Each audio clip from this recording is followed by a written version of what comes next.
Bonjour à tout le monde. Bonjour à vous, abonnés de MCM Ingénieur. Désolé pour le silence depuis quelques mois. Nous étions sur plusieurs chantiers, notamment une fondation que nous avons livrée ici, du côté de Japoma, Washington. Fondation d'une villa résidentielle composée de 4 chambres, 4 douches, un salon, une cuisine et avec un magasin, puis véranda et avec parking. Donc, voilà la fondation effective qui a été livrée. Désolé du fait que je ne vous ai pas envoyé les vidéos, les photos comme on fait d'habitude en temps réel. C'est juste que la supervision de plusieurs chantiers ne m'a pas permis d'avoir la possibilité de faire les vidéos à tout temps. Donc, nous sommes ici sur une hauteur de 1,20 m à cause de l'eau. Ouais, deux chaînages. Un chaînage en bas pour porter les papins et un autre chaînage en haut pour commencer les élévations. 5 élévations de 5 papins, 5 rangées de papins, plus un chaînage de 20. Donc voilà la villa, fait de 10 F500 et fait de 12 F500. Nous avons préféré faire cette villa avec sa clôture.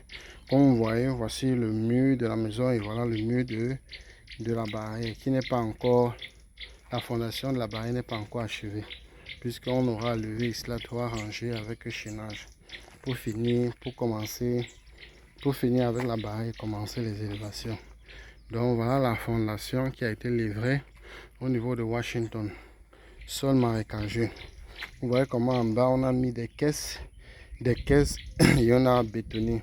C'est parce qu'après avoir coulé les amorces qui étaient au milieu, on a constaté que après décoffrage, après 3 jours de décoffrage, on a constaté que le béton n'était pas bien sec en bas au niveau de l'eau. Puisque comme c'était dans l'eau, on était obligé de faire des petites caisses et de coffrer cela, de couler encore une deuxième fois, afin que pour laisser comme ça au moins un mois jusqu'à ce que le client reprenne avec avec les élévations, pour que les amorces qui sont dans l'eau prennent bien le temps de sécher comme celle-ci. Puisque les amorces extérieures comme peut-être les amorces des angles là-bas, nous avons laissé tout ça dans les caisses. Tous ces amorces sont dans les caisses. On n'a pas décoffré là-bas. C'est maintenant qu'on était au milieu, puisque les amorces ici montaient pour rattraper le dernier chaînage. Lorsqu'on a coffré, on a décoffré après 3 jours, pensant que ça avait déjà séché. Mais ça n'avait pas encore séché. On était obligé alors de faire des petites caisses qui devaient couvrir juste le bas, couler, afin de laisser cela même un mois pour que ça sèche bien, ça prend bien le béton avant maintenant de venir ramener la tête tout en laissant toujours ça comme ça là coffré. Donc c'est les petites astuces des zones marécageuses. Lorsque vous coulez en zone marécageuse, les amorces, il faut laisser le temps à l'amorce de sécher. Que vous utilisez le ciment hydro, que vous utilisez le ciment Dangote, que vous utilisez le ciment robuste, tous ces ciments là, quand ils sont dans l'eau, doivent prendre le temps de bien sécher.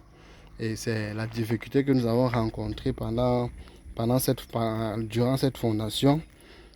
C'était que lorsqu'on coulait les amorces du milieu, parce que des bouts, on laissait toujours. Vu qu'on était dans l'eau, on ne pouvait pas décoffrer. Mais comme nous sommes arrivés au milieu, on voulait décoffrer puisque l'amorce quittait du bas pour arriver en haut. On voulait décoffrer les caisses pour réutiliser dans d'autres amorces. Lorsqu'on a décoffré après 3 jours, on a constaté ça. Ce qui nous a obligés à faire des coffrages comme ça pour recouler, pour que le poteau soit bien sec. Donc après 2 semaines, quand je suis revenu en tant qu'ingénieur et chef du chantier, donc j'ai fait un petit saut avec mes 100 quelque chose de kilos pour voir effectivement si le poteau devait bouger ou devait avoir une tendance. Mais je constate que tout est bien sec en bas. Donc cette fondation-ci peut porter même une dalle. Mais comme c'est conçu, comme c'est prévu pour une villa, on va rester dans le villa. Donc c'est un peu ça. Donc n'hésitez pas de nous contacter.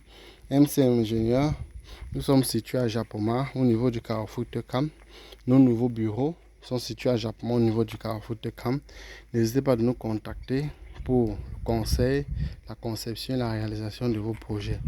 Je mettrai quelques photos que j'ai prises durant mon passage pour la supervision du chantier sur notre page Facebook MCM Ingénieur SA. Et si vous avez des questions, n'hésitez pas à venir. Nous sommes ici à Washington, Japoma.